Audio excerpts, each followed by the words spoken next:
तो बच्चों आज की अपनी मैराथन क्लास के अंदर हम लोग एम्प्लॉयज स्टेट इंश्योरेंस एक्ट के ऊपर बात करेंगे, यानी ईएसआई एक्ट जो है हमारा।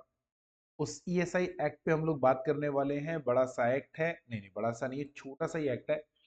प्रोविजन बहुत सारे हैं लेकिन एग्जाम के पॉइंट ऑफ व्यू से अगर हम देखें तो उतना बड़ा एक्ट है नहीं। तो एम्प्लॉयज स्टेट इंश्योरेंस एक्ट 1948 जो हमारा है वो क्या बताता है? वो बताता है बेसिकली एम्प्लॉयज के बेनिफिट की, खासतौर पे एम्प्लॉयज की मेडिकल बेनिफिट, यानी ईएसआई जो है एम्प्लॉय स्टेट इंश्योरेंस जो बना हुआ है। एम्प्लॉय स्टेट इंश्योरेंस का मतलब यही है कि हम लोग जो अपने एम्प्लॉयज हैं उनका मेडिकल इंश्योरेंस करके, मेडिकल इंश्योरेंस क्यों बोल रहा हूँ ये मैं आपको एक मिनट बात बताता हूँ। मेडिकल इंश्योरेंस करके उन्हें मेडिकल फैसिलिटीज में जो भी खर्चा होता है या तो वो खर्चे का रीइंबर्समेंट करें या तो उन्हें मेडिकल फैसिलिटी अवेलेबल कराए, राइट? जैसे सिकनेस है, मैटरनिटी है, एम्प्लॉयमेंट इंजरी है। तो बेसिकली इसका नाम एम्प्लॉय स्टेट इंश्योरेंस क्यों है? जैसे आप नॉर्मली बाजार से इंश्योरेंस पॉलिसी खरीदते हैं, मेडिकल इंश्योरेंस पॉलिसी प्रीमियम देते हैं हर महीने या हर साल, और उसके बदले में जो भी आपका खर्चा होता है वो आपको रीइंबर्स हो जाता है या फिर कैशलेस होता है, राइट? तो ये बिल्कुल वैसे ही है, हर महीने आपकी सैलरी से छोटा सा अमाउंट काटा जाएगा और कुछ कंट्रीब्यूशन आपका एम्प्लॉयर मिलाएगा, और वो पैसा हम लोग किसको दे देंगे? एक अलग से ऑर्गेनाइजेशन सरकार ने बनाया है जिसका नाम है एम्प्लॉयज स्टेट इंश्योरेंस, राइट? उस डिपार्टमेंट को दे देंगे, उस ऑर्गेनाइजेशन को दे देंगे। अभी जो ऑर्गेनाइजेशन है एम्प्लॉय स्टेट इंश्योरेंस, ये एक इंश्योरेंस कंपनी की तरह है, ऐसा समझिए आप इसको हर महीने प्रीमियम देंगे जो कि आपकी सैलरी से कटेगा, थोड़ा सा एम्प्लॉयर मिलाएगा। उसके बदले में आपको ये एक तरीके से गारंटी देता है कि भैया कल को तुम्हें कुछ भी हो गया, राइट? कोई सिकनेस आ गई या कोई मैटरनिटी है फैमिली में किसी को, या फिर कोई इंप्लॉयमेंट इंजरी है, तो ये उसका पूरा खर्चा उठाएगा, आपका इलाज कराएगा। या तो उसके जगह जगह खुद के हॉस्पिटल्स या डिस्पेंसरीज हैं, उनमें आप इलाज करा लो। नहीं तो जिस भी जगह जो है आपने इलाज कराया है, जो भी इनके एफिलेटेड हॉस्पिटल, वहां करा लो, आपको पूरा पैसा रीइंबर्स हो जाएगा। और आजकल तो कैशलेस की फैसिलिटी भी है, आपको पैसा रीइंबर्स कराने की जरूरत नहीं है, आपको पैसा देना ही नहीं। ठीक है ना? कितना बढ़िया काम हो गया।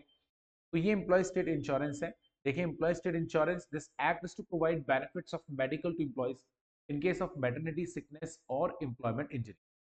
अब सवाल आता है ये एक्ट किस पे लगता है? देखिए, ऑलमोस्ट हर ऑर्गेनाइजेशन पे। बस जैसा कि हमने हमेशा से कहा, पीछे भी आपने कई एक्ट्स के अंदर पढ़ा, 10 या उससे ज्यादा एम्प्लॉय, हमें एम्प्लॉयर के बारे में सोचना पड़ता है भाई, हमेशा एम्प्लॉय के बारे में नहीं सोचा जा सकता। इसलिए इन्होंने बोला दिस एक्ट इज एप्लीकेबल। मैं नीचे लिस्ट बता रहा हूँ लेकिन कंडीशन वही है, 10 या उससे ज्यादा एम्प्लॉय होना चाहिए। एक बार अगर किसी ऑर्गेनाइजेशन पे ईएसआई लग गया तो वो कंटिन्यू लगता रहेगा, भले ही बाद में नंबर ऑफ एम्प्लॉयज 10 से कम हो जाए। लगेगा किस पे? All factories, all government organisation, except those organizations whose employees are entitled to the benefit equal to or higher the benefits of ESI। जितने भी गवर्नमेंट ऑर्गेनाइजेशन है, यदि उन गवर्नमेंट ऑर्गेनाइजेशन के एम्प्लॉयज को कोई और बेनिफिट, जैसे सेंट्रल गवर्नमेंट के एम्प्लॉयज उनको सीजीएचएस मिलता है, central government health scheme, Rajasthan government में आरजीएचएस चलता है, राजस्थान गवर्नमेंट हेल्थ स्कीम। इस तरीके से अगर आप जिस भी गवर्नमेंट के अंडर में आप काम, गवर्नमेंट ने कोई और हेल्थ बेनिफिट्स अगर आपको दे रखे हैं और वो ईएसआई के बेनिफिट से ज्यादा है तो उन पे नहीं लगेगा। इसके अलावा all other kind of establishment like hotels, restaurant, cinema hall, preview theatres, shops, hospital, road transport etcetera, मोटा मोटी अगर मैं आपसे बोलूं कि लगभग हर ऑर्गेनाइजेशन के ऊपर ये लगता है। बस कंडीशन है दो। पहला जो मैंने आपको अभी भी बताया कि जो नंबर ऑफ एम्प्लॉयज है वो 10 या उससे ज्यादा होने चाहिए। अगर 10 से कम एम्प्लॉयज हैं तो ये एक्ट एप्लीकेबल नहीं होगा। एक बार अगर 10 से ऊपर चले गए या 10 हो गए और एक्ट एप्लीकेबल हो गया तो बाद में कम भी हो जाएंगे, कोई फर्क नहीं पड़ेगा। दूसरा, जो गवर्नमेंट ऑर्गेनाइजेशन है जिन्हें कोई और बेनिफिट मिला हुआ है मेडिकल का, तो उन पे नहीं लगेगा। तीसरा, यदि मान लीजिए किसी ऑर्गेनाइजेशन पर ये एक्ट लगता भी है क्योंकि 10 से ज्यादा एम्प्लॉयज हैं, तो भी ये एक्ट उन्हीं एम्प्लॉयज को बेनिफिट देता है जिनकी सैलरी 21,000 रुपए उससे कम। यानी अगर आपकी सैलरी 21,000 से ज्यादा है तो जिस ऑर्गेनाइजेशन में आप काम करते हैं उसमें अगर ईएसआई है भी, फर्ज कीजिए उसमें अगर ईएसआई का प्रोविजन लागू भी होता है, तो भी आपको बेनिफिट नहीं मिलेगा। लेकिन एम्प्लॉयर जो है वो अपनी मर्जी से तो दे ही सकता है। एक्ट कहता है कि 21,000 से ऊपर वाले एम्प्लॉय को देने की जरूरत नहीं है, यानी वो अपना मेडिकल का जुगाड़ खुद देके। पर एम्प्लॉयर अपनी मर्जी से तो कर ही सकता है ना। एम्प्लॉयर कह रहा है कि भाई ठीक है, हम तुझे भी कवर करेंगे कोई बात नहीं, और तेरी जो भी सैलरी उसमें परसेंटेज काटेंगे और हम अपना मिलाएंगे और जमा करेंगे। तो उस केस में भी एक्ट कहता है कि अगर आप 21,000 से ऊपर की सैलरी वाले एम्प्लॉय को कवर करना भी चाहते हो तो उस केस में आप जो कॉन्ट्रीब्यूशन दोगे वो 21,000 पे देना। लेकिन हम यहाँ फिर से एम्प्लॉयर को एक देते हैं कि एम्प्लॉयर की इच्छा है। देखिए, सारा जो लोड है इस एक्ट में मेजर कंट्रीब्यूशन एम्प्लॉयर को ही देना है, एम्प्लॉय को कंट्रीब्यूशन बहुत कम देना है। तो एम्प्लॉयर की हमने तो एम्प्लॉयर के बारे में सोचा, एम्प्लॉयर के बारे में सोचा कि भैया 10 से कम एम्प्लॉय मत लगाना। लेकिन वो कहता है मैं तो लगाऊंगा, बिल्कुल लगा सकता। हमने कहा भाई अगर तुम्हारे यहाँ 10 से ज्यादा इंप्लॉय है, लेकिन अगर किसी इंप्लॉय की सैलरी 21,000 से कम है, तो उसको ईएसआई का बेनिफिट दो, 21,000 से ज्यादा वालों को मत। आपने कहा नहीं सर मैं तो दूंगा 21,000, दे सकते हो। मैं उसमें भी कहा चलो ठीक है, 21,000 से ज्यादा की सैलरी वाले इंप्लॉय को अगर दे भी रहे हो तो उस केस में आप उसकी सैलरी 21,000 रुपए ही मानते हुए कॉन्ट्रीब्यूशन जमा कराना। अब वो कह रहा है नहीं मैं तो ज्यादा पे दूंगा या पूरी सैलरी पे दूंगा, वो आपकी इच्छा है। एक्ट आपको जो प्रोविजन बोलता है आप उसके बियॉन्ड जा सकते हो अगर एक्ट का वायलेशन नहीं होता है। ठीक है, देखो यहाँ लिखा हुआ भी, however those employees will entitle having salary greater than sorry less than और equals to 21,000 per annum per month. अगर 21,000 से ज्यादा है तो एक्ट तो नहीं बोलता लगाने के लिए, एम्प्लॉयर अपनी मर्जी से इसके ऊपर लगा सकता है। तो which employees are not allowed for the benefit of, यहाँ पर आपसे एक सवाल वो पूछ सकता है छोटा सा इस तरह का, मैंने एक क्वेश्चन पूछ सकता है which employees are not entitle, तो आप इसमें लिखेंगे पहला whose salary is less than 21,000, ठीक है ना। तो second the employees who are entitle for the benefit of other medical facility, खासतौर पे गवर्नमेंट वाले में, ठीक है इस तरीके से। और third, if number of employees are less than 10 and so on. तो ये इस तरीके से एक सवाल आपसे पूछेगा, ए बी सी डी तो नहीं, बस तीन ही है, तो वो आपको आंसर लिख कर आना है। अब चलते हैं आगे, इसमें जो है एम्प्लॉयमेंट इंजरी का मतलब क्या है। एम्प्लॉयमेंट इंजरी इसलिए क्योंकि हमने कहा था मेडिकल का बेनिफिट आपको तीन केसेस में मिलता है। पहला मैटरनिटी, बहुत सिंपल सा है, अगर कोई भी विमेन है, कोई भी महिला है, या तो वो खुद एम्प्लॉय है या आपकी फैमिली में कोई रिलेटिव है, तो रिलेटिव के एम्बेट में आता है, उसका मैं आपको भी लिस्ट पढ़ाऊंगा। तो उनमें से कोई अगर महिला है, प्रेग्नेंट है, तो उसकी मैटरनिटी पे जो भी खर्चा होगा वो मिल जाएगा। सेकंड, सिकनेस, कोई बीमार पड़ा, आप या आपकी फैमिली का कोई भी मेंबर जो कि फैमिली के डेफिनेशन में आता है उसको मिलेगा। तीसरा, एम्प्लॉयमेंट इंजरी, अब ये बड़ा इंपॉर्टेंट है। क्यों इंपॉर्टेंट है? एम्प्लॉयमेंट इंजरी का मतलब तो बड़ा सिंपल है, एम्प्लॉयमेंट के दौरान हुआ, हाँ मोटा मोटी वही है, पर हमें लॉ की डेफिनेशन पढ़नी पड़ेगी। पर सवाल है पढ़ ही क्यों रहे हैं? सिंपल है ना, एम्प्लॉयमेंट इंजरी हुई तो कोई भी नुकसान हुआ देंगे नहीं। एम्प्लॉयमेंट इंजरी के अंदर आपको बेनिफिट्स बहुत सारे मिलते हैं, जैसे सिकनेस में आपका इलाज करा देंगे, बात खत्म। मैटरनिटी है, आपका जो भी खर्चा हुआ बता दो, दे देंगे, खत्म। लेकिन एम्प्लॉयमेंट इंजरी में आपको मालूम है, एम्प्लॉयमेंट इंजरी में इलाज तो कराएंगे ही कराएंगे, यदि किसी को परमानेंट डिसेबिलिटी हो जाती है तो उसके लिए दूसरी जॉब ढूंढते हैं ऐसी जिसमें वो इजीली काम कर सके, या फिर उसको हम लोग एक फिक्स अमाउंट देंगे कि भैया तुझे इतना तो मिलना ही चाहिए, ये बेनिफिट एम्प्लॉयमेंट इंजरी में मिलता है।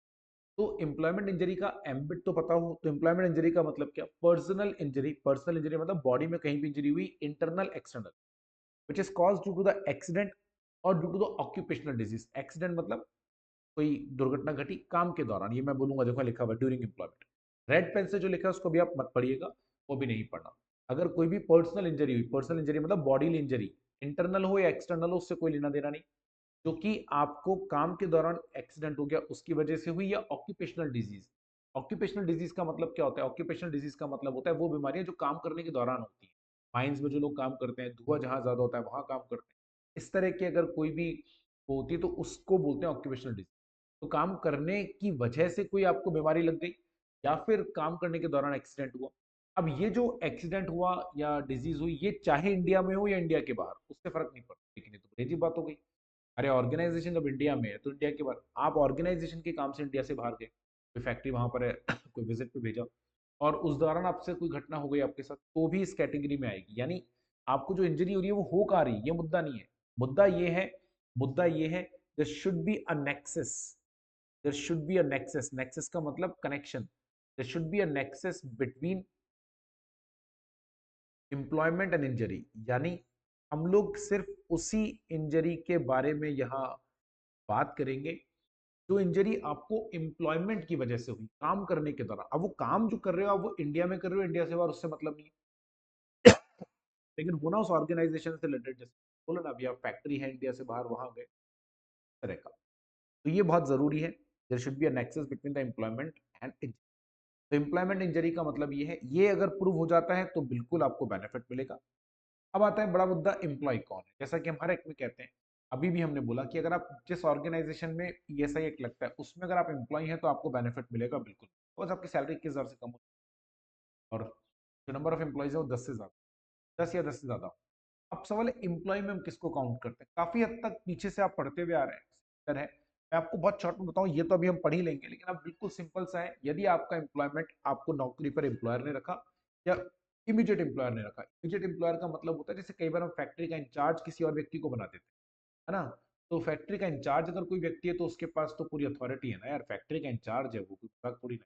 उसको भी अपने अंडर में काम पे एम्प्लॉय रखने की परमिशन है, लेकिन वो मालिक नहीं है, उसने मालिक के बिहाफ पे रखा है, लेकिन हम उसको भी एम्प्लॉय मानेंगे। या कॉन्ट्रैक्टर के थ्रू अगर कोई एम्प्लॉय रखा गया है, तो भले ही वो एम्प्लॉय कॉन्ट्रैक्टर का है, और हमारे यहाँ पर तो हमने तो काम कॉन्ट्रैक्टर को दिया, लेकिन फिर भी उसका ईएसआई आप ही काटो। भले ही वो ईएसआई का जो पैसा आप जमा करा रहे हो अपनी जेब से, वो आप कॉन्ट्रैक्टर के पैसे से काट लो, लेकिन कोई बंदा अगर, यानी क्योंकि लेबर कॉन्ट्रैक्टर जो होते हैं वो लेबर सप्लाई करते हैं। अब किसी ने अगर आपके यहाँ पे लेबर कॉन्ट्रैक्टर के तौर पे लेबर सप्लाई करी, तो जो लेबर है उसकी सैलरी में से हर महीने ईएसआई का कंट्रीब्यूशन काटना, अपना वाला हिस्सा मिलाना और जमा कराने की जिम्मेदारी आपकी है, ना कि कॉन्ट्रैक्टर के भरोसे नहीं बैठा जाता। ये बात समझ में, कॉन्ट्रैक्टर के भरोसे नहीं बैठा जाएगा, इस बात का बहुत अच्छे से आप ख्याल रखें। देखो, employee any person who is employed for wages appointed directly by the principal employer, यानी जो मेन एम्प्लॉयर उसने अपॉइंट करा, और appointed by immediate employer for working in premises of the factory और under the supervision of principal. आपका appointment किया तो immediate employer ने, नहीं जो मेन एम्प्लॉयर है उसके अंडर में काम करने, सुपरवाइजर है ना, लेकिन आप काम किसके अंडर में करोगे? या तो प्रीमाइसेस में करोगे, आप उस इमीडिएट एम्प्लॉयर के लिए काम नहीं कर रहे। जैसे मैं फैक्ट्री का सुपरवाइजर हूँ, मैंने 3 बंदों को रखा, तो मैंने मेरे लिए नहीं रखा, फैक्ट्री में काम करने लेके रखा, या वो जो प्रिंसिपल एम्प्लॉयर है उसके लिए काम करोगे, उसके सुपरविजन में काम करोगे। या तो खाली, क्योंकि हर एम्प्लॉय जो है तो एचआर वाले अपॉइंट करते हैं, तो क्या एचआर वालों की जिम्मेदारी है क्या? नहीं। या फिर a person appointed by any person employed for wages by a person whose services are let out to principal employer with whom entered into a contract। सुनने में कॉम्प्लिकेटेड सा लग रहा है बहुत सिंपल।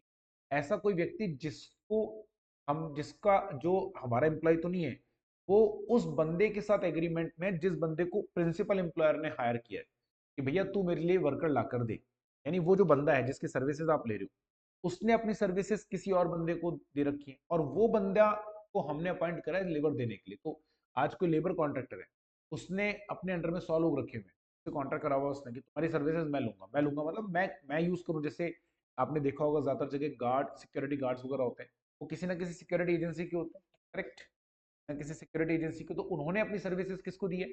सिक्योरिटी एजेंसी को। और सिक्योरिटी एजेंसी को हमने हायर करा कि भैया हमें 3 गार्ड चाहिए, 4 गार्ड चाहिए, या 4 बाउंसर चाहिए। तो वो जो आपने अपने यहाँ रखे, उसके उस कॉन्ट्रैक्टर के थ्रू उसके ऊपर भी आप ही काटना है।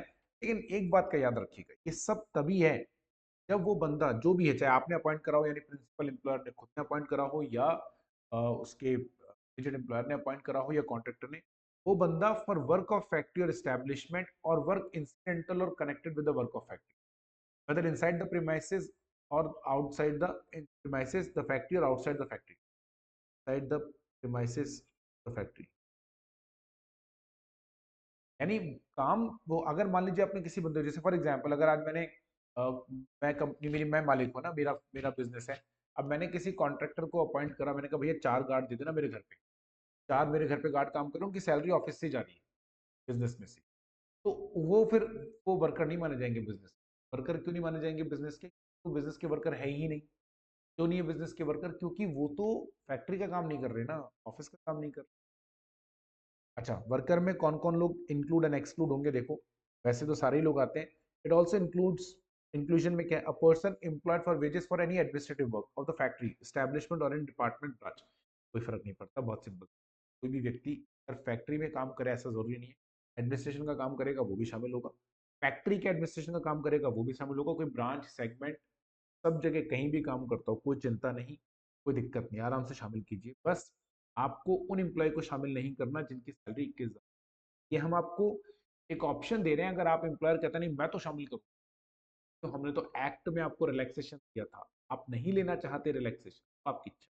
दूसरा, आर्म्ड फोर्सेस के एम्प्लॉय को शामिल नहीं किया जाता, क्योंकि उनका अपना अलग चलता है, आर्मी वालों का, एयरफोर्स वालों का, नेवी वालों का, सबका अलग अपना पैटर्न है, अलग अपने एक्ट है, प्रोविजंस है, के ऊपर वैसे भी नॉर्मल रूल नहीं थे, उनको जो बेनिफिट्स मिलते हैं वो अलग लेवल के। तीसरा, अप्रेंटिस। अप्रेंटिस दो तरह के होते हैं। अगर आपने किसी अप्रेंटिस को under the apprentice act appoint करा है, तो उसको तो शामिल मत करो, वो क्योंकि फोर्सफुली होता है। अप्रेंटिस एक्ट के तहत सरकार ऐसा कहती है कि भाई आपको इतने यहाँ पे ट्रेनिंग रखने पड़ेंगे, तो अब यार हम तो जबरदस्ती रख रहे हैं, हमें तो चाहिए नहीं थी, सरकार ने बोला इसलिए रखा, फिर हम उनको एम्प्लॉय नहीं मानते। पर किसी अप्रेंटिस को आपने अपनी मर्जी से अपॉइंट करा, वो काउंट।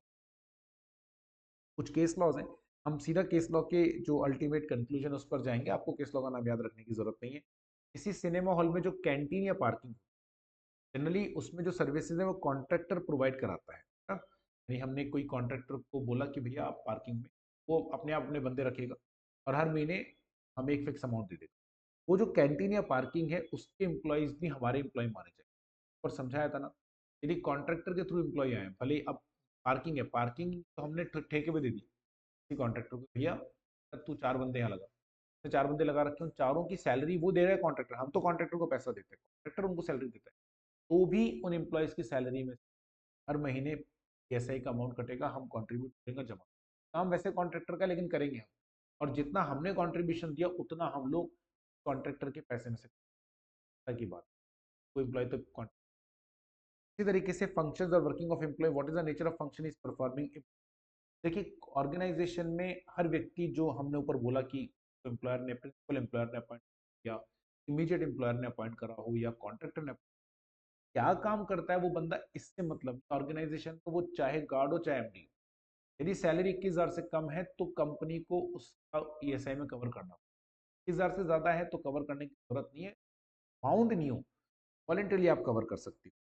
लेकिन बस इम्पोर्टेंट काम का नेचर इंपॉर्टेंट नहीं है, बस काम फैक्ट्री से रिलेटेड होना है, राइट। तो डेजिग्नेशन इंपॉर्टेंट नहीं है, nature of work is not important, what is important is doing the work of factory या ऑर्गेनाइजेशन या एस्टैब्लिशमेंट। ये आपको ध्यान में।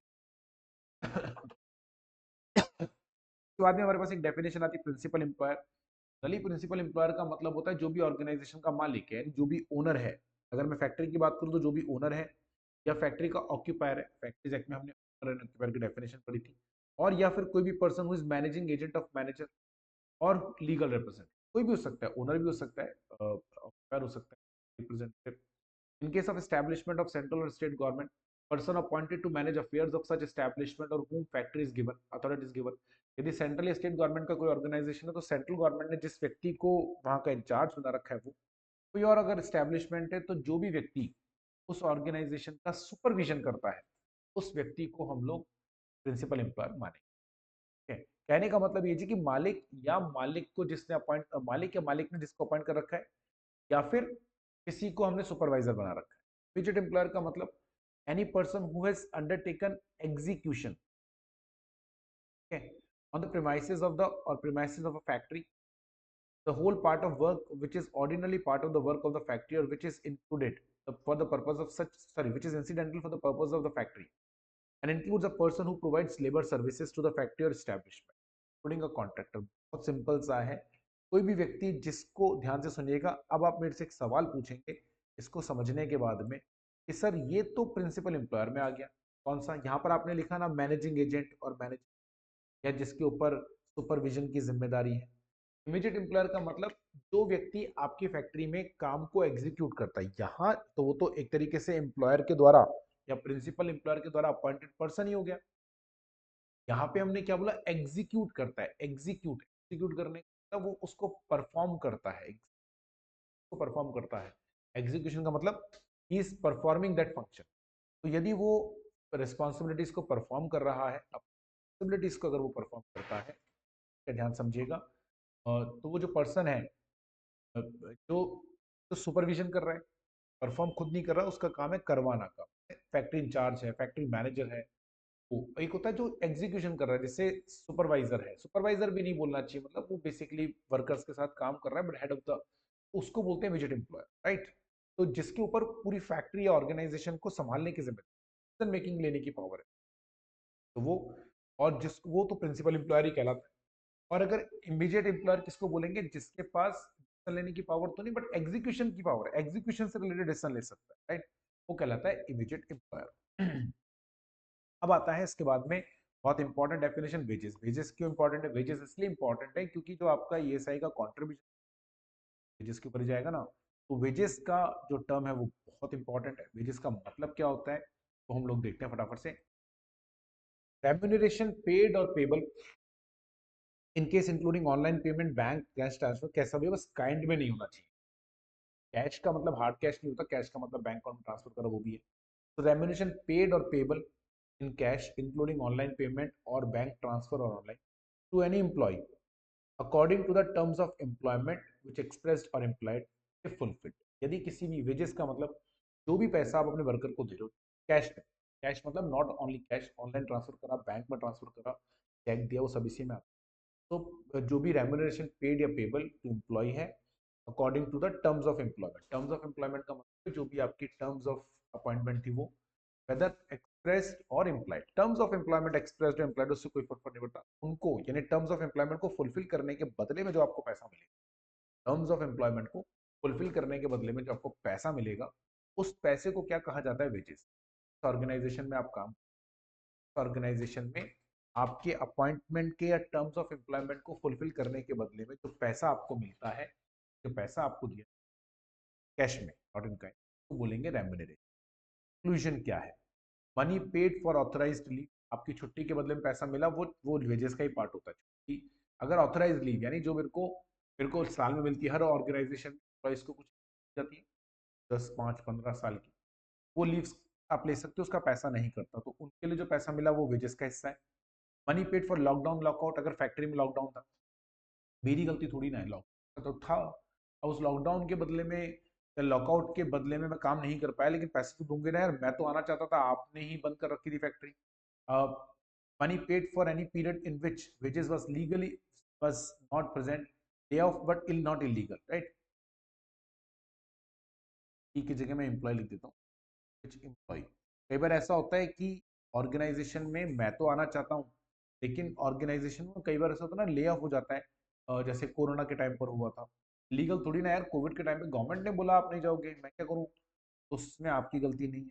और अगर additional remuneration for period not exceed, यदि कोई एडिशनल रेम्यूनरेशन मिला एक्सेस काम करने, लेकिन ये एक्सेस काम करने के बदले में जो रेम्यूनरेशन के टोटल साल में 2 महीने के वेजेस से ज्यादा नहीं होना चाहिए, मैक्सिमम 2 महीने, ठीक है, 2 महीने मैक्सिमम है तक एडिशनल वेजेस। ये कई बार एक्स्ट्रा काम करते हैं, आउट ऑफ सिटी जाकर काम, आउट ऑफ इंडिया जाकर काम और भी ज्यादा मिलता है, इस तरह का अगर कोई भी एक्स्ट्रा। लेकिन क्या क्या एक्सक्लूड होगा रेम्यूनरेशन में? ट्रेवलिंग अलाउंस आपको मिला है तो, स्पेशल अलाउंस और reimbursement of expense for performance of special nature, PF contribution of employer और ग्रेचुटी पेबल, ये सब नहीं, यानी पीएफ में जो आपकी अपनी सैलरी में से कटा वो तो शामिल है, जैसे मेरी सैलरी 50,000 है, मेरा पीएफ कट रहा है 4,000, तो मेरी सैलरी आप 46,000 नहीं पकड़ोगे, 50 ही पकड़ोगे, लेकिन 4,000 मेरा पीएफ कटा तो 4,000 एम्प्लॉयर ने भी बुलाया, तो टेक्निकली अगर मैं इनकम टैक्स के हिसाब से देखूँ तो मेरी salary 54,000 plus 4,000 employer contribute, SI के लिए सैलरी 50 पकड़ो। ऐसी ग्रेचुटी मुझे एम्प्लॉयर ने दी, तो ग्रेचुटी के अमाउंट को आप पीएफ का अमाउंट नहीं मानोगे, तो सर इस एक्ट में वेजेस का पार्ट नहीं मानोगे, क्योंकि वो तो ग्रेचुटी तो आपको रिटायरमेंट में मिलती है, उसको नहीं जोड़ना है। कोई अगर स्पेशल अलाउंस है या आपने कोई खर्चे करे आउट ऑफ पॉकेट एक्सपेंसेस का रीइंबर्समेंट मिला, तो उसको भी शामिल नहीं करना, क्योंकि आउट ऑफ पॉकेट एक्सपेंसेस का रीइंबर्समेंट अगर शामिल करने लगेंगे तो भैया एम्प्लॉयर तो मर जाएगा। कहा ना आपको, ऐसा ही एक मेजर कॉन्ट्रीब्यूशन है एम्प्लॉयर का ही है, एम्प्लॉय का नहीं है। ठीक है? ये आपको ध्यान में रखना है। अच्छा, चलिए आगे आ जाते हैं। अब इसके बस टेक्निकल प्रोविजन हमारा खत्म हो गया। मेन जो चीज अब आएगी इसके अंदर, एक तो कंट्रीब्यूशन कितना है, वो अमाउंट ऑफ कंट्रीब्यूशन वो हमें पढ़ना है, और इसके अलावा हम लोगों को जो एक चीज पढ़नी है वो जनरल प्रोसीजरल पार्ट है, वो अभी हम देखते हैं।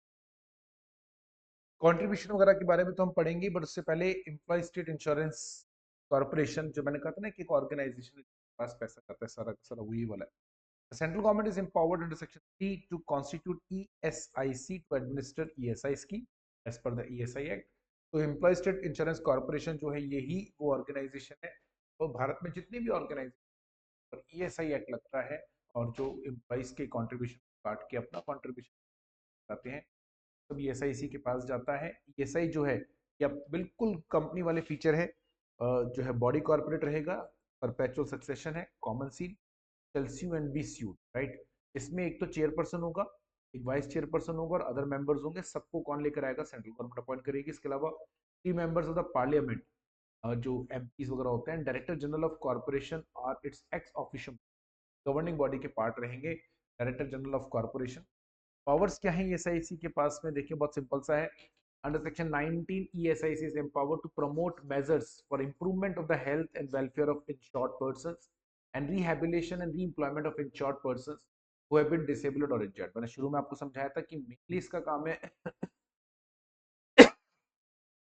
हेल्थ एंड वेलफेयर के बेनिफिट्स देना इंश्योर्ड पर्सन को। लेकिन अगर कोई इंप्लॉय का परमानेंट डिसेबिलिटी हो जाता है तो उस केस में हम लोग उसके लिए व्यवस्था करते हैं कि उसको या तो कोई दूसरा एम्प्लॉयमेंट मिले, या तो हम लोग उसको कुछ, एक तो उसका रिहेबिलिटेशन कराते हैं। रिहेबिलिटेशन मतलब कैसे भी करके वो सही हो जाए, तो भी उसके लिए उसको मदद चाहिए, या फिर उसका reemployment. Under section 1929 ESIC is empowered, क्या क्या अधिकार है ESIC के पास में? To acquire and hold property और sell otherwise transfer the property. अब सेपरेट बॉडी कॉर्पोरेट है, अपना सेपरेट एग्जिस्टेंस है, परपेचुअल है, तो अपने नाम से प्रॉपर्टी खरीद सकता है, प्रॉपर्टी को ट्रांसफर कर सकता है। Invest and re invest money which is not immediately required for expenses. अगर कोई प्रॉपर्टी है, इन्वेस्टमेंट है, आपको लगता है कि जरूरत नहीं है तो बेच सकते हो। Raise loans and discharge such loans with the previous approval of central government. May constitute the benefit of its staff or any class of them to such other fund. अपने स्टाफ के लिए अलग से कोई फंड बना सकता है चाहे। इस ESIC की दो अलग अलग विंग्स हैं, एक है स्टैंडिंग कमेटी, एक है medical benefit council. Standing committee जो है वो basically this committee has to administer the affairs of ESIC and may exercise any power and perform function. क्योंकि ESIC में जो भी एडमिनिस्ट्रेटिव वर्क है वो सारा, तो हजारों एम्प्लॉयज होते हैं, लेकिन जैसे कंपनी में BOD नहीं होता है क्या, वैसे इसके अंदर एक तो चेयरमैन, वाइस चेयरमैन और मेंबर्स हैं, उनके अंडर में दो कमेटीज और जो बोर्ड है वो डिसीजन लेने का काम करता है। मतलब इस तरीके से चलता है, ऊपर ऊपर रहेगा बोर्ड के अंडर में दो कमेटीज हैं, स्टैंडिंग कमेटी और मेडिकल बेनिफिट काउंसिल। इनके अंडर में फिर बहुत सारे एम्प्लॉयज काम करते हैं। तो ये बेसिकली डिसीजन मेकिंग अथॉरिटी है, ठीक है। और ये जो दोनों हैं ये बेसिकली एडवाइजरी बोर्ड्स के जैसे होते हैं, ठीक है। एडवाइजरी ये टू डिसीजन मेकिंग, ठीक है। तो डिसीजन मेकिंग करने के लिए तो बोर्ड है, लेकिन बोर्ड को भी तो एडवाइस चाहिए ना। तो जो जनरल एडमिनिस्ट्रेटिव फंक्शंस हैं उनको बेसिकली मैनेज करने के लिए, जनरल एडमिनिस्ट्रेटिव अफेयर्स ये जो है उनके लिए ये होता है स्टैंडिंग कमेटी। मेडिकल से रिलेटेड जो भी डिसीजन लेने, जैसे किन हॉस्पिटल्स का एम्पैनल करना है, कौन सी बीमारियों को कवर करना है, कौन सी कवर नहीं करना है, किस बीमारी के लिए कितने दिन तक का ट्रीटमेंट जनरली होना चाहिए, किस बीमारी के लिए क्या हो, ये सब दवाइयाँ कौन सी अलाउड है, कितने रुपए तक का खर्चा अलाउड किया जाए किसी भी बीमारी के लिए, हार्ट का ऑपरेशन, स्टेंट के लिए कितने मैक्सिमम हम अलाउ करें, ये सब चीजें जो है मेडिकल बेनिफिट काउंसिल एडवाइस करती है डिसीजन मेकिंग अथॉरिटी, राइट, यानी बोर्ड को। देखो मेडिकल बेनिफिट काउंसिल क्या, ये क्या करेगा, advice to advise ESIC and standing committee on matters relating to the administration of medical benefits, certification for the purpose of grant of benefit and other connected matters। अगर medical benefit के administration से related कोई भी matter है उसके ऊपर ये standing committee को भी एडवाइस करेगी, बोर्ड को भी करेगी। इसके अलावा ग्रांट वगैरह जो कई हॉस्पिटल्स को ग्रांट देते हैं, या फिर कोई और अदर कनेक्टेड मैटर्स है, to make investigation relation to the complaints against medical practitioners in connection treatment. कई बार ऐसा आती है कंप्लेन हॉस्पिटल्स वगैरह के बारे में, जो फर्जी इलाज कर रहे हैं, फर्जी बिल बना रहे हैं, तो उनके ऊपर एक्शन लेना या उसके लिए इन्वेस्टिगेशन करना and perform such other function which connection with medical treatment and attend. अब आता है सबसे बड़ा important, purposes for which ESI fund में भी एक्सपेंडेड। तो आप कंट्रीब्यूशन हर महीने हम लोग जमा कराते हैं, एम्प्लॉयर्स जमा कराते हैं ESIC को। ESIC ने उससे बकायदा एक फंड बनाया हुआ है और उस फंड में से ही खर्चे होते हैं सारे। ये जो फंड है ना, जो कंट्रीब्यूशन आता है जितना भी आ रहा है बाई एम्प्लॉयर कंट्रीब्यूशन, तो जो भी ऑर्गेनाइजेशन कंट्रीब्यूशन देगा फंड में, फंड मतलब ESIC फंड, इस फंड में, इस फंड का यूज क्या है, use of above fund, payments of benefits and provisions of medical treatment and attendance to insured persons if the medical benefit is extended to their families, the provisions of such medical benefit to their families in accordance with the provision of this act, differing the charges and cost in connection. बहुत simple simple सा बताता हूँ, बहुत ज़्यादा deep में जाने की जरूरत नहीं है, इतना आप याद भी नहीं कर पाओगे। Payments of benefits and provision of medical treatment to attendant and insured person. Ma'am जो इंश्योर्ड है उसको उसकी फैमिली मेंबर्स का कोई भी मेडिकल ट्रीटमेंट होता है उसका reimbursement. Payment of fees and allowances to the members of the corporation, standing committee and medical benefit council, regional board committees. ये जो कमेटी है, ये जो अंडर में काम करने वाले एम्प्लॉयज हैं, अलग अलग छोटी छोटी और काउंसिल्स बनी है जो कि इस पूरी ESIC को चलाती है, उनकी सैलरी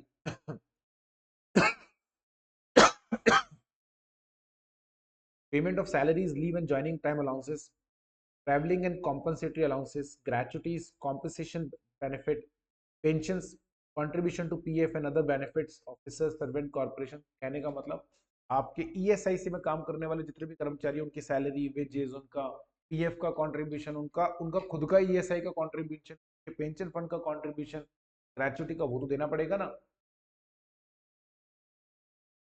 सब इसी में से जाएगा।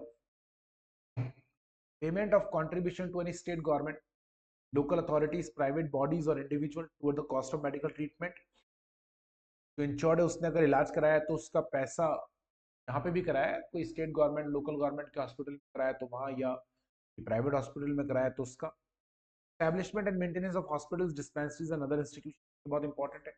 ईएसआईसी जगह जगह अपने हॉस्पिटल डिस्पेंसरी, वो कहता है आप किसी और हॉस्पिटल, जैसे जयपुर में खोल रखा है, दिल्ली में खोल रखा है, बड़ी बड़ी सिटीज में लगभग सब में, जोधपुर में है, तो अगर इनमें ईएसआई की खुद की डिस्पेंसरी या हॉस्पिटल, इलाज वहीं कराना है आपको। Differing the cost of auditing the accounts of the corporation and valuation of assets, ESIC की अपनी एसेट्स का वैल्यूएशन, उसके अकाउंट्स की ऑडिट को के जो भी खर्चे हैं। Differing the cost of employees insurance code setup, employees insurance code जगह जगह सेटअप की गई है, जो डिस्प्यूट्स आते हैं एम्प्लॉइज और एम्प्लॉयर के लिए। Payment of any sums under any contract entered into for the purpose of this act by the corporation और स्टैंडिंग कमेटी और ऑफिसर्स, जो भी ऑफिसर्स वगैरह काम कर रहे हैं, उन्होंने कोई भी खर्चा करा है ऑर्गेनाइजेशन के लिए, reimbursement. Payment of any sum under decree, order और award of any court, tribunal against corporation, its officers and servants. Court ने कोई ऑर्डर दिया था, कोई आप ईएसआईसी के खुद के एम्प्लॉइज का डिस्प्यूट हो गया ईएसआई के साथ में, तो कोर्ट ने ऑर्डर दिया कि इनका पेमेंट करो, या कोई और लीगल केसेस में पेमेंट करना पड़ा। Differing the cost and other country charges of institute और डिफेंडिंग एनी सिविल और क्रिमिनल प्रोसीडिंग्स, यदि कोई भी कोर्ट में केस लड़ने का खर्चा होता है, आते रहते हैं ईएसआईसी में बहुत केस आते हैं, हॉस्पिटल्स के आते रहते हैं, हॉस्पिटल की व्यक्ति का इलाज करा, अब वो ईएसआईसी से पैसा मांग रहा है, ईएसआईसी ने उसको रिजेक्ट कर दिया क्योंकि रीजन रहा होगा, तो डिस्प्यूट चलेगा। गवर्नमेंट के साथ डिस्प्यूट हो जाता है कई बार, स्टेट गवर्नमेंट्स के साथ, कई बार हॉस्पिटल्स में पेशेंट्स का आपने बिल क्लेम चेक कर दिया तो उसके लिए हो सकता है, किसी भी तरह का, तो खर्चा जो भी होगा उस केस को लड़ने में वो इसी फंड से जाएगा।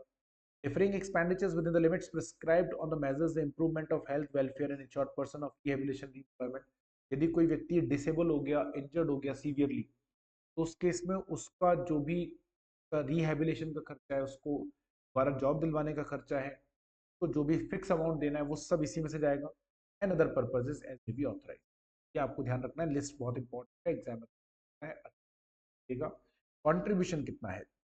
तो जो कंट्रीब्यूशन है बेटा, वो कंट्रीब्यूशन की जो रेट्स है वो है 3.25%, ठीक है, और 0.75%, ये कुल मिलाकर हमारी रेट्स है 3.25% और 0.75%।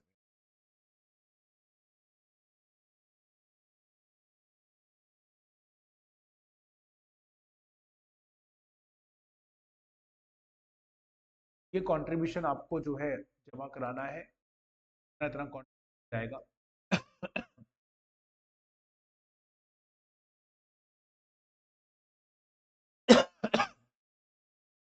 ये एम्प्लॉयर का, मैंने पहले ही कहा था, मेजर कंट्रीब्यूशन एम्प्लॉयर का, ये एम्प्लॉय का तो बहुत छोटा सा, इसलिए वेजेस इंपॉर्टेंट है।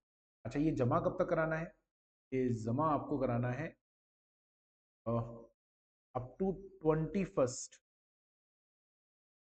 नेक्स्ट मंथ, ये मंथली जमा कराना चाहिए, ऑन और before 21st of next month, following the calendar month in wages fall, जैसे अप्रैल का है तो मार्च 21 मई तक, मई का है तो 21 जून तक, जून का जुलाई तक, so on। इस तरीके से हर महीने आपको ये जमा कराना पड़ेगा। एक बात तो ये ध्यान रखें। अच्छा, दूसरी बात, तो ये जमा कराना है। दूसरी बात, आप 42 डेज के बाद ऑनलाइन जमा नहीं करा पाओगे, ये ध्यान में रखिएगा ना। अगर आप ऑनलाइन जमा करा रहे हो तो हम आपको 21 की जगह 42 दिन देते हैं, लेकिन 42 दिन लेट पेनल्टी के साथ, पर वो भी फिर आप ऑनलाइन जमा नहीं करा, तो वहां जाके जमा कराना चेक से। तो अगर ऑनलाइन जमा कराना है तो 42 डेज तक का time. Principal employer to pay contribution at the first instance. The principal employer is under obligation to pay to every employee, whether directly employed by him or by through or immediate employer, both employees contribution। तो ऐसे ही करते हैं, employ की salary से हम काट लेंगे, एक बार तो एम्प्लॉयर जमा करते हैं, लेकिन जनरली नौबत आती नहीं, आपको जमा करना पूरा महीना, 21 महीना खत्म होने के बाद तो आप सैलरी दोगे, काट लेना, बाद जमा कराना। नहीं भी काटा भी किसी वजह से एम्प्लॉय का, तो कोई बात नहीं, आप अपनी जेब से जमा करा दो, फिर आप एम्प्लॉय की सैलरी से काटो।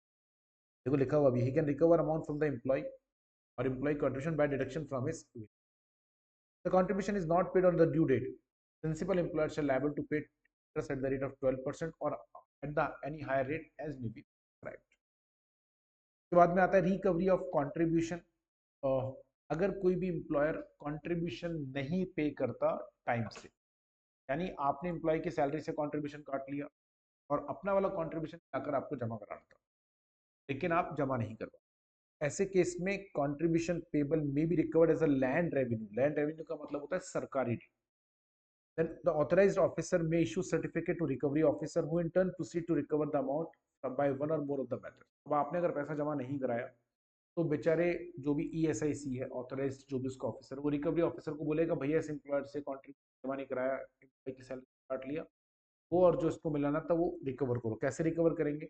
Attachment and sale of the movable और immovable property of the factory और एस्टैब्लिशमेंट ऑफ प्रिंसिपल और immediate employer. Arrest of employer, या तो प्रॉपर्टी जब्त कर लें आपके ऑर्गेनाइजेशन, या आपको हम लोग अरेस्ट करें और आपको हवालात में रखें। Approving receiver for the management of the movable और immovable properties of the factory, या फिर हम लोग एक बंदे को बिठाएं रिसीवर या इस तरह का बंदा जो कि आपकी पूरी फैक्ट्री की प्रॉपर्टी को मैनेज करेगा, उन्हें बेचकर भी कंट्रीब्यूशन रिकवर करेगा, जो भी करेगा अल्टीमेटली रिकवर करके देगा। अब ये सारा काम जो हम, ये जो प्रॉपर्टी की बात चल रही है, ये प्रॉपर्टी आपको जब्त करनी है फैक्ट्री की। यदि फैक्ट्री या ऑर्गेनाइजेशन की, फैक्ट्री ऑर्गेनाइजेशन की प्रॉपर्टी जब्त करने के बाद उससे भी आप पूरा कंट्रीब्यूशन रिकवर नहीं कर पाते। Attachment shall be first affected against the properties of the factory or establishment, and such establishment attachment is insufficient for recovery of the whole of the amount of the area. The recovery officer may take proceedings against property of, या आपकी जो है घर बार की property को भी बेचा जा सकता है, उसके लिए बिल्कुल तैयार रहिएगा। ऐसा ना हो कि आपकी फैक्ट्री की प्रॉपर्टी कम पड़ गई तो भैया आपकी घर की प्रॉपर्टी जाएगी। जरा ध्यान से, रिकवरी ऑफ कंट्रीब्यूशन मैं पहले ही बता चुका हूँ, पहले प्रिंसिपल एम्प्लॉयर से लेंगे, प्रिंसिपल एम्प्लॉयर अपने इमीडिएट एम्प्लॉयर से ले सकता है, फिर इमीडिएट एम्प्लॉयर वर्कर से, और अगर इमीडिएट एम्प्लॉयर नहीं है तो प्रिंसिपल एम्प्लॉयर सीधा जो वर्कर है उसकी सैलरी से ले सकता है, कोई चिंता की बात नहीं। आगे चलते हैं बेनिफिट्स। इंश्योर्ड पर्संस को और उनके डिपेंडेंट्स को क्या बेनिफिट्स मिलते हैं? Critical payments to any insured person in case of a sickness, यदि कोई परमानेंटली सिक हो जाता है, कोई बड़ी बीमारी लग जाती भगवान को, तो उसको हर महीने एक अमाउंट देते हैं कि अपना घर का सर्वाइवल, इलाज के अलावा। Periodical payments to insured person, insured women in case of confinement or miscarriage or sickness arising out of pregnancy, confinement or premature birth of or miscarriage। कोई भी गर्भवती महिला है, उसका अगर किसी भी तरीके से गर्भपात हो जाता है या कोई और उससे रिलेटेड कोई भी प्रॉब्लम आती है, तो उसकी वजह से जो भी जो प्रॉब्लम हेल्थ इश्यूज होते हैं, उन सब के लिए एक पीरियडिकल पेमेंट कुछ दिनों तक, जिससे अपनी बीमारी का इलाज करा सके आराम से। पीरियडिकल पेमेंट्स में insured person suffering from a disablement as a result of employment injury, यदि किसी व्यक्ति को एम्प्लॉयमेंट इंजरी हो गई तो उससे एक फिक्स अमाउंट मिलेगा इलाज के अलावा, जैसे कि हमने पॉइंट नंबर 1 में पढ़ा था। Periodical payments to such dependents of an insured person who dies as a result of employment injury, किसी व्यक्ति की डेथ हो गई तो उसके जो रिलेटिव्स है, जो डिपेंडेंट्स है, रिलेटिव्स मतलब डिपेंडेंट, उनको पैसा मिलेगा। Medical treatment for the attendant, payment to the eldest surviving member of the family of an insured person who has died towards expenditures of the funeral of the deceased insured person. If the injured person is at the time of death does not have family, the funeral payment will be paid to the person who actually incurred. यदि किसी व्यक्ति की death हो गई तो उसके जो क्रियाक्रम है या जो भी आखिरी जो ना लास्ट रिचुअल्स होती है, उनको पूरा करने के लिए जो भी खर्चा हुआ उसका पैसा भी रिइंबर्स कर देंगे जो भी फैमिली मेंबर है उसको, और अगर कोई फैमिली मेंबर नहीं है तो जिस भी बंदे ने खर्चा करा होगा उसको देंगे। The amount of such payment shall not exceed the amount as be prescribed by the central government and to be made within 3 months. ये जो फ्यूनरल के एक्सपेंसेस आप दे रहे हैं, ये 3 महीनों के अंदर अंदर देना है, और जितना गवर्नमेंट ने फिक्स करा है उससे ज्यादा नहीं। General provisions relating to the benefit, the right to receive benefits is not transferable where a person receives benefit he is not entitled to receive more than। देखो ऐसा है जी बच्चा, ज्यादा होशियारी नहीं दिखानी है अपने को, सिंपल सा चीज है। कोई चीज का बेनिफिट अगर आपको मिलता है तो उसमें अपने को क्या ना, कभी भी जो है उस पर तिकड़म नहीं लगाना चाहिए। आपने बाजार से इंश्योरेंस पॉलिसी भी ले ली, ईएसआई में चली रहे, बीमार पड़े, ईएसआई के हॉस्पिटल में इलाज कराया, मतलब प्राइवेट हॉस्पिटल, बिल ईएसआई को भेजा और बिल उसको भी भेज दिया, क्या नाम है, प्राइवेट इंश्योरेंस, दोनों जगह से आपने मेडिकल बेनिफिट। ऐसा नहीं कर सकते, यदि ऐसा करा तो दोनों जगह से जाओगे, फॉर्जरी का चार्ज लगेगा। तो ऐसा काम क्यों करना है भाई, अपन तो अच्छे लोग हैं। अपने को तो इलाज कराने से मतलब है ना जी कि फ्री में इलाज हो जाए, बस इतनी सी बात है। तो इस तरह की तिकड़मबाजी नहीं करनी है। अब आता है employees code. Employees insurance code बना हुआ है, जिसका काम है कोई भी मैटर्स अगर आते हैं डिस्प्यूट तो उनको सॉर्ट आउट करना। तो देखो, the state government shall by notification in OG. OG मतलब होता है ऑफिशियल गैजेट, ठीक है जी। May constitute an EI code for the specified local area. The code shall consist of such number of judges as state government may think fit। तो state government जो है अलग अलग ईएसआई कोड्स बना सकती है। और जो अलग अलग ईएसआई कोड हैं, ईएसआई या ईआई कोड एक ही बात है, एम्प्लॉइज इंश्योरेंस कोड बोलो या एम्प्लॉइज स्टेट बनाएगा स्टेट गवर्नमेंट, यानी हर स्टेट गवर्नमेंट में अलग अलग होगी। स्टेट गवर्नमेंट अपने हिसाब से उसके वो जजेस उसके हिसाब से अकॉर्डिंगली है वगैरह करेंगे। Any person who or has been judicial officer of a legal practitioner 5 years standing shall be qualified. अगर आप जुडिशियल ऑफिसर हैं, यानी आप जो जुडिशियल एग्जाम्स होते हैं, आरजीएस, जैसे राजस्थान में आरजीएस है, बिहार में बीएस है। आरजीएस मतलब Rajasthan judicial service, Bihar Bihar judicial service, Delhi judicial service से पास आउट है, या पिछले 5 सालों से आप जो है आप प्रैक्टिशनर है, लीगल प्रैक्टिशनर वकील है, तो आप क्वालिफाइड है ईएसआई कोर्ट के जज बनने के लिए। The state में गवर्नमेंट में appoint same court for the 2 or more local areas और 2 or more कोर्ट्स। अब देखो कितनी नंबर ऑफ कोर्ट्स बनेंगे, इसको लेकर अपन लोग कोई बात नहीं करते। कितनी नंबर ऑफ कोर्ट्स बनेंगी ये डिपेंड इस बात पर करता है कि आपकी जो कोर्ट है वो कोर्ट नंबर ऑफ कोर्ट्स कितनी रिक्वायर्ड है, उसके ऊपर डिपेंड करता है। ठीक है, ऐसा कोई अपन ने क्राइटेरिया नहीं बना रखा है। कोई बड़ी, जैसे कोई सिटी बड़ी है तो वहां पे 4 कोर्ट भी बनानी पड़ सकती है। छोटी सिटी है, एक कोर्ट से भी काम चल जाएगा। बहुत छोटी सिटी तो वहाँ कोर्ट ही नहीं है, तो 4-5 छोटी छोटी मिलाकर एक कोर्ट बना दी कि यार तो आसपास की सिटी है, वहां के लोग यहाँ आ जाए, क्या जगह जगह कोर्ट नहीं बना, डिपेंड करता है। अब देखिए ईआई कोर्ट में कौन कौन से मैटर्स जाते हैं। Adjudication of disputes. The EI court has jurisdiction to adjudicate disputes such as whether any person is an employee under the act, rate of wages, contribution, as to who is or principal employer, right of a person। आते हैं बहुत सारे dispute. एक बार ये dispute आ जाता है, कोई बंदा कह रहा है मैं तो एम्प्लॉई हूँ इस ऑर्गेनाइजेशन का, ऑर्गेनाइजेशन कह रहा है नहीं ये मेरा एम्प्लॉय नहीं है। तो फिर कैसे डिसाइड हो। वेजेस को लेकर डिस्प्यूट हो गया, वो कह रहा है कि वेजेस मेरी इतनी है, ये एम्प्लॉयर कह रहा है नहीं इसकी कम है। वो कह रहा है मेरी 19,000 वेजेस है, एम्प्लॉयर कह रहा है 24,000 वेजेस है, 24,000 है, तो फिर ये है कौन नहीं जाएगा क्योंकि 10,000 से ज्यादा है, सर तो जाएगा। कंट्रीब्यूशन के अमाउंट को लेकर कोई लफड़ा हो गया, प्रिंसिपल एम्प्लॉयर कौन है इस बात को लेकर लफड़ा है, रिकवरी का नोटिस वगैरह निकालते हैं ना, तो प्रिंसिपल एम्प्लॉयर कौन है इस बात को लेकर झगड़ा हो गया। ये सब डिस्प्यूट्स जो है वो देखेगा। Adjudication of claim. The EI court has jurisdiction to decide claims for recovery of contribution from principal employer or immediate employer, action for failure or negligence to pay any contribution, etc. EI court के पास में बिल्कुल अधिकार है recovery of contribution. Principal employer जो है उसने पैसा नहीं चुकाया, तो ईआई कोर्ट बिल्कुल ऑर्डर दे सकता है कि भैया इस प्रिंसिपल एम्प्लॉयर से जो है आप ये पैसा रिकवर करें। इमीडिएट एम्प्लॉयर से उसके नेग्लिजेंस करा है कंट्रीब्यूशन उसके लिए। अब बस एक बात याद रखिएगा, जब कभी भी किसी भी एक्ट के लिए अगर स्पेशल कोर्ट होता है, एक्ट के लिए अगर स्पेशल कोर्ट है, तो सिविल कोर्ट उस केस को, उस एक्ट के केस को नहीं देख सकते। इस बात को आप अच्छे से दिमाग में सेट, वरना तो फिर स्पेशल कोर्ट बनाने का पर्पस क्या, right. The appropriate government may exempt any factory or establishment from the purview of this act, as well as any person or class of persons employed in the factory establishment, provided that employees employed there are in the receipt of benefits। ऐसे भी जरूरत नहीं है government की, तो लिख दिया इन्होंने, हम बता देते हैं।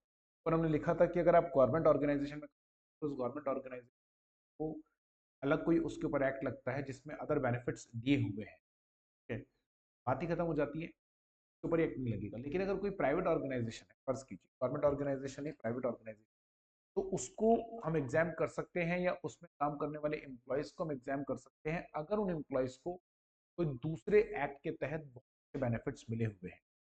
Such exemption is initially given for 1 year and may be extended from time to time. सरकार जो है, देखो गवर्नमेंट वाले में तो परमानेंट एग्जाम्पशन मिल जाता है, क्योंकि वो तरीके का गवर्नमेंट में जो बेनिफिट मिल रहा है वो हमेशा मिलता रहेगा। इनिशियली अगर कोई भी प्राइवेट ऑर्गेनाइजेशन है जो ये बेनिफिट चाहता है, वो कहता है कि नहीं हम तो अपने एम्प्लॉय बेनिफिट देते हैं, कोई दिक्कत नहीं है, आप गवर्नमेंट के पास जाएं, गवर्नमेंट एक बार तो एग्जामेशन देगी 1 साल के लिए, फिर जैसा जैसा जरूरत पड़ती रहेगी आप डिटेल सबमिट करते रहेंगे, अकॉर्डिंग आपको। तो ये हमारा था ईएसआई एक्ट का प्रोविजंस। इसके बाहर क्वेश्चन नहीं आते हैं, जो स्टडी मटेरियल ये है इसके बाहर क्वेश्चन नहीं आते हैं, क्या करने की कतई कोई आवश्यकता नहीं है कि सर अगर इसके बाहर क्वेश्चन आगे नहीं आएगा आप 100% निश्चित, आज तक नहीं है, ना पढ़ के चले जाएं आराम से। देखिए अभी तक हम लोगों ने जो है कितने सारे एक्ट हमने पढ़े, फैक्ट्रीज एक्ट पढ़ा, ग्रेचुटी एक्ट पढ़ा, ईएसआई एक्ट पढ़ा, ठीक है। इसी तरीके से हम आगे और भी जो है एक्ट्स लेंगे, के बारे में हम बात करेंगे कि उसमें कौन कौन से। अब इस एक्ट में एक छोटी सी चीज है जो कि बहुत ज्यादा सवाल तो उसके ऊपर नहीं बनता है, अब तो पहले तो बहुत बना करते थे, लेकिन अब जो है इतना वो नहीं रहा।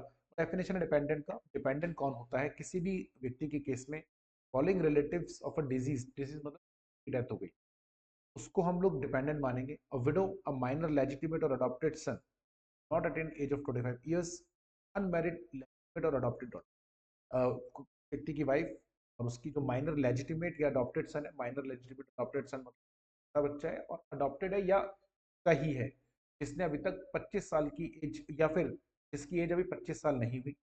अनमैरिड लेजिटिमेट और अडॉप्टेड डॉटर, ठीक है, अगर मैरिड डॉटर है, अनमैरिड डॉटर में एज नहीं देखनी, सन में डॉटर के केस में एज नहीं देखनी, अनमैरिड है तो हमारे साथ ही चाहे कितनी भी एज हो, और अगर मैरिड है तो कवर नहीं होगी।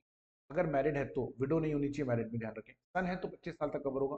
Widowed mother, wholly dependent on the earnings of insured person at the time of death, a legitimate or adopted son or daughter who has attained age of 25 years। यदि बेटे की एज 25 साल से ज्यादा हो गई लेकिन वो अभी भी फादर की अर्निंग पर डिपेंडेंट था बिकॉज ऑफ एनी, तो वो भी इसमें शब कवर होगा। इसी तरीके से अगर डॉटर है और अगर वो मैरिड है लेकिन फिर भी वो डिपेंडेंट है फादर की ही प्रॉपर्टी पर, तो भी कवर होगा। fully or in part dependent on the earnings of insured person at the time of death, इनमें से कोई भी अगर इंश्योर्ड की डेथ के समय इनमें से कोई भी अगर इंश्योर्ड की इनकम पे डिपेंडेंट था, parent other than widowed mother, window mother तो वैसे ही कवर हो गई ना, पेरेंट में बचा कौन, फादर। अ माइनर इलेजिटिमेट सन और अनमैरिड इलेजिटिमेट डॉटर, इलेजिटिमेट नाजायज कोई बेटा है माइनर, या नाजायज डॉटर है अनमैरिड, और अ डॉटर लेजिटिमेट और अडॉप्टेड मैरिड एंड माइनर और ए विडोड, डॉटर है लेजिटिमेट है इलेजिटिमेट है लेकिन मैरिड है बट विडोड है या फिर माइनर है। अ माइनर ब्रदर और अनमैरिड सिस्टर और अ विडोड सिस्टर, ब्रदर कवर होगा अगर माइनर है तो, अनमैरिड सिस्टर कवर होगी, माइनर से कोई लेना देना नहीं, ब्रदर अगर माइनर है तो कवर होगा वरना नहीं, सिस्टर कवर होगी अनमैरिड है चाहे एज कुछ भी हो, और अगर सिस्टर मैरिड है लेकिन विडोड है तो भी कवर होगी अगर वो माइनर है तो।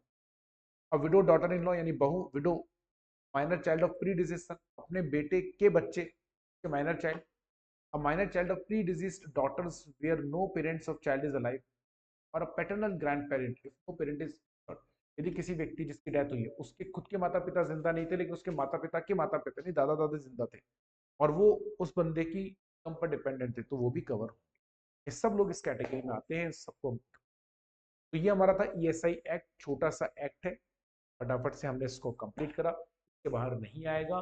जाने से पहले अगर आप एग्जाम से एक दिन पहले सिर्फ इन लेक्चर्स को भी सुन लेंगे ना, सुन लेंगे खाली कान में ऐसा डाल के लेंगे ना खाली आप, तो वो भी आराम से निकल जाएगा, छोटा सा ही, ठीक है।